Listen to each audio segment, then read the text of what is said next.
Hey everybody, this is Charlie, the Pennsylvania grain farmer, coming to you from sunny western Pennsylvania. We're here in front of my barn in the red shed with the Oliver 770 before us.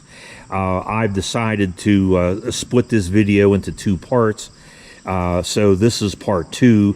In part one, if you've seen that one, we took a look at Oliver 770s in general and some information about this particular model. And in part two, in this video, we're going to take a look at specific things that were done to this tractor after I bought it. Some of it were done by myself and my friend Dan, and others, other things, the more detailed and in-depth things, were done by my mechanic buddy Joe. So let's get into those things. Okay, we're back, and we're at the front of the tractor now, and I guess we'll just kind of work our way around, and I'll try not to forget anything here. First of all, with what Joe did, he had this tractor, all apart. Didn't do anything internally as far as the engine went, because the engine on this was rebuilt according to Bill, the previous owner. It was rebuilt about 2 years ago, and as far as we can tell, it seems to be absolutely fine. So we didn't do anything with that. But to do what he did want to do and needed to do with this, and what he needed to check, he did have all the sheet metal off. So one of the things that I did was I bought a grill screen for it because it didn't have one. And also there is a plate that goes down here that make sure that you get the proper airflow. And this tractor didn't have one. You could see down through here down to the ground. So Joe put one of those in for me. He also, and I'm looking to see where we can see one, put a grease fitting in here. Before I drove this tractor to his place, which is, I may have mentioned it in a number of other videos before, Joe lives about 7 miles away up on the mountain, and I generally drive my tractors up to him, drive them up and back, and that's what I did with this one. But the morning that I was taking it up, I happened to check the front wheel bearings, and they were very loose, so I, in quite a hurry, tightened both sets of bearings up. And but I did notice they didn't have a lot of grease in them, but I had to get the tractor up there, so I didn't repack them. But what Joe did, and he does this with all of my Olivers, is that he put a grease fitting in each of those front wheels, so I don't have to take them apart to grease them. But I do think that I'm going to change those both sets of bearings on each front wheel. I already have them. I just got them in the other day, and then we'll put them in. I changed the spark plugs in it because I wasn't sure how long they were in there. Joe changed the coil, and I put a new oil filter and changed the oil because it was looking pretty used. Also, in addition to the rebuild on the engine, this tractor had a brand new radiator in it. The problem was it wasn't, what I found out was it wasn't the right one. And one of the first clues to that was that when I went to check the water, there was no radiator cap up here. The radiator cap was actually down below the hood level. And what seems to have happened is they put in a brand new radiator, but it was one from a 88 or a Super 88, and it was a non-pressurized radiator, where this tractor uses a pressurized system. So there was no neck on top, and as a result, the cap was actually down below the hood level. And to check the water, you'd have to take the side panels and the hood off to be able to get to that. So that wasn't right. So I bought a brand new radiator for it, and Joe put that in. So now it's a pressurized system, has a pressurized cap, and you notice it has a neck now that's, extends up above the hood the way that it should.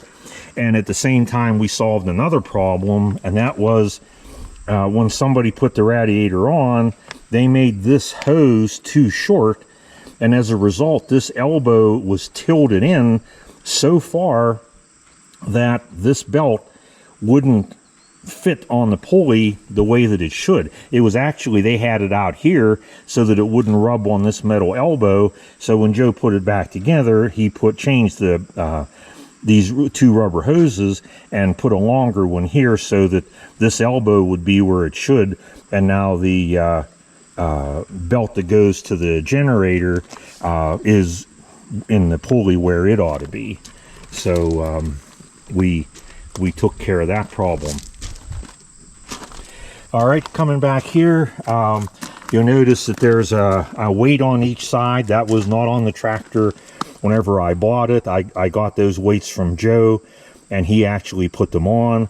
And he also put calcium in each one of the rear wheels. So again, originally this tractor was supposed to weigh 5,500 pounds, and now it weighs considerably more than that, because I believe these weights are 150 pounds a piece, and there's, you know, now one on each side. So Joe put them on, and then I painted them the clover white to match the rest of the wheel. I changed the hydraulic couplers because it had a set of Pioneers on, but they were old and pretty crusty looking, and I didn't want to run oil through them and, you know, in and out of my hydraulics and the machines. So I change those couplers. And speaking of hydraulics, the hydraulic system is right over there. You can see the two handles. When I took it to Joe, the left side didn't work, and as Joe took it apart, he found out that that's because there was a broken control valve on the left side. So he had some, because he has quite a inventory of used parts, because he's disassembled a lot of tractors that he's bought that were, you know, beyond repair, and he happened to have that left side valve block, so he put that in for me, and now both sides of the hydraulics will work. Okay, I put a new seat mechanism, this whole thing here, including those rubber springs. You can buy the rubber springs, and I know that Ross the Oliver man, and maybe even you know, Chris Losey, that Oliver guy, had done videos on replacing just the springs and the bushings in here, but that's a lot of work, and to me kind of a pain in the ass. And to me, it was actually worth it to order. They make this, they reproduce this whole assembly, and you can buy it from Corvez Oliver, and or Corvus Oliver, I guess it's pronounced. And so that's what I did, and I painted that and put it on. Also, this toolbox was missing, so I bought one of them and put that on as well as this seat cover. And as long as we're aiming up in this direction, here is the throttle right up here, that lever underneath the steering wheel. And Joe did some work to that, because that throttle would not stay in place if you moved it down. There's like 11 or 12 notches there, and if you went down to one of the lower notches, it wouldn't stay in place, because there's a spring in here that was either broken or just not working. So he took the steering wheel off, took that apart, and replaced that spring. This tractor, when I got it, had no lights on it. I'm sorry. It had one light, and that was this red bullet light back here.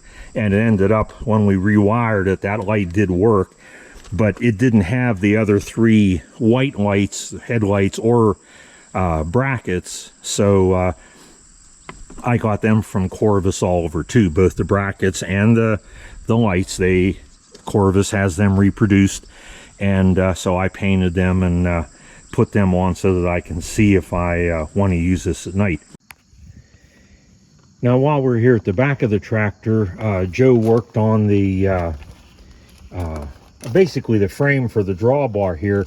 There were a couple places like here and over here where the that frame was cracked, so you know, he welded them solid to make sure they'd be you know, good and tight for me. Also, there's a slow moving vehicle sign here. I put that together just from a slow moving vehicle sign and a piece of angle iron and a bolt. Joe had made one of those for my Super 88 several years ago, and so since then now I've made one for my 66 and one for this tractor. It just simply slides into the hole, and so it's easy to take out if it's in the way. But if you're moving the tractor, from place to place, it's very convenient to have it in there. And in most cases, it's not in the way of the PTO. Now, speaking of the PTO, that's something that Joe did a good bit of work on, because the PTO was leaking back here in the back. And so he sealed that up. He said that the PTO drop box was bad, so he fixed that. There were a number of bearings and seals that he put in, both in the front and the back, because there was a leak, a little bit of a leak in the middle of the tractor behind the engine, although not coming from the engine, and he took care of that too. So, and then he showed me a bunch of other little parts, most of which were related to the PTO, that as he examined them, he didn't like them because they were worn or whatever. So he replaced them either with new, or when he couldn't get new good used parts. Some other things that were taken care of on this tractor. Whenever I got it, there was no plate here where the PTO levers go into the the hydraulic levers go into the hydraulic system. The boots were there, but there's a plate that fits on top of the bottom layer of that boot, and if it's not there, water will get in. And so Joe had some of them for me, so I put one of them on each of the two hydraulic levers. And speaking of water, one of the things Joe found was that there was water in the transmission, because it seems the boot there at the bottom of the shift lever was not snapped into place the way it's supposed to be. And my understanding was this tractor for the last couple of years sat out in the rain a good bit, so there was water. Quite a bit of water had gotten down into the transmission, and he drained all that out and put 5 gallons of new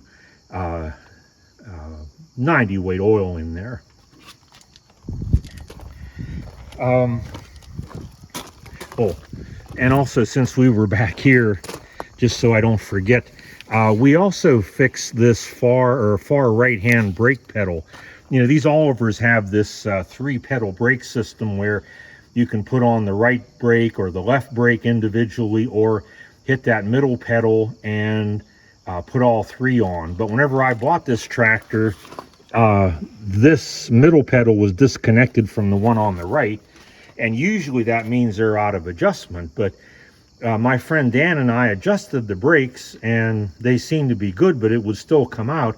Then we realized that this pedal over here on the right was actually bent, and I don't know how that would get bent, but it was bent to the point where that middle pedal wouldn't stay connected. So we heated it, bent it back to where it should be, and ever since then it's been fine.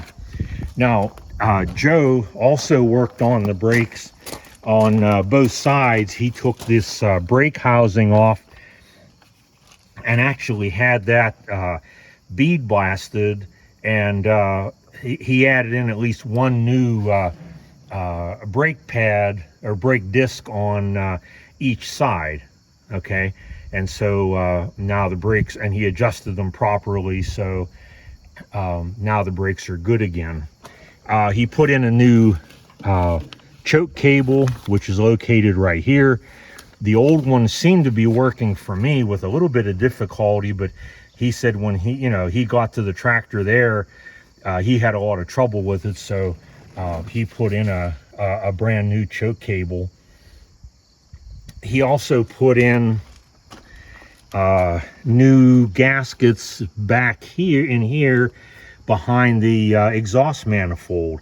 What he found when he ran it was that some of those gaskets were leaking, and when he took it off, he found that, as is very common, somebody tried to fix them by putting a bunch of silicone in there, which didn't work. So, you know, he took the manifold off and got all new gaskets and put in there.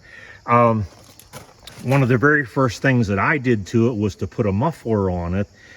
You may recall from that original video that it had just a straight pipe, probably about this tall, with a rain cap on it. And I don't like the way they sound without a muffler, so I got this Stanley muffler, and that was one of the first things that I changed. And finally, we'll go back to the other side. I mentioned that I changed the spark plugs. Joe changed the coil, but something else that Joe did happened right in here in the distributor. When I took it up to him, he and I were looking at it, and we noticed when we took the distributor cap off that somebody had installed an electronic ignition on it, so there were no points or condenser. I don't know, I'm not going to get into any kind of debate about electronic ignitions, but what Joe told me at that point was, well, he said on these older Olivers, he said the electronic ignitions usually don't last very long, and one of the problems is when they stop working, it happens like right now with no warning.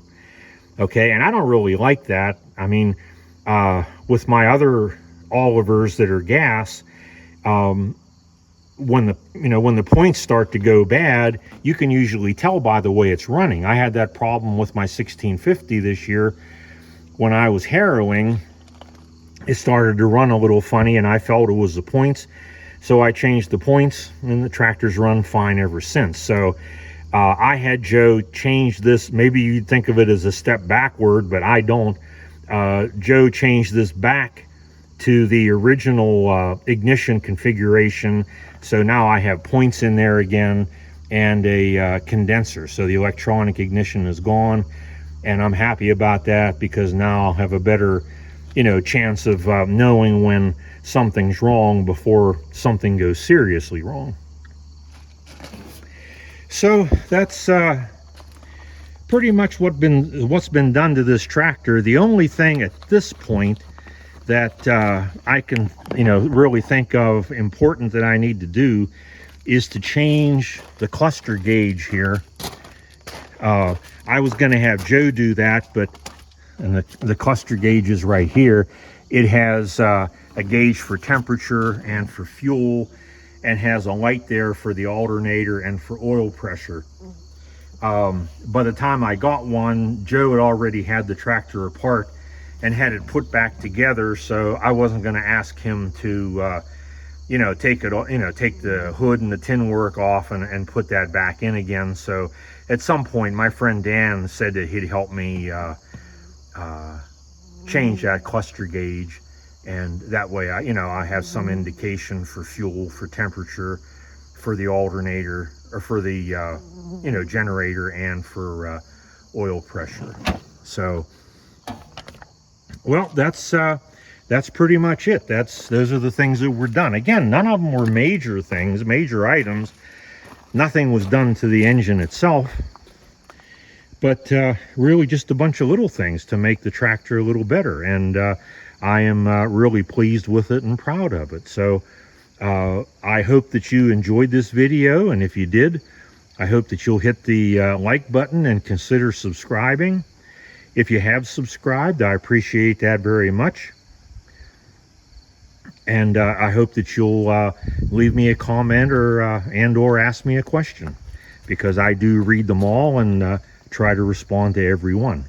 So for now, this is Charlie, the Pennsylvania grain farmer, saying see you next time.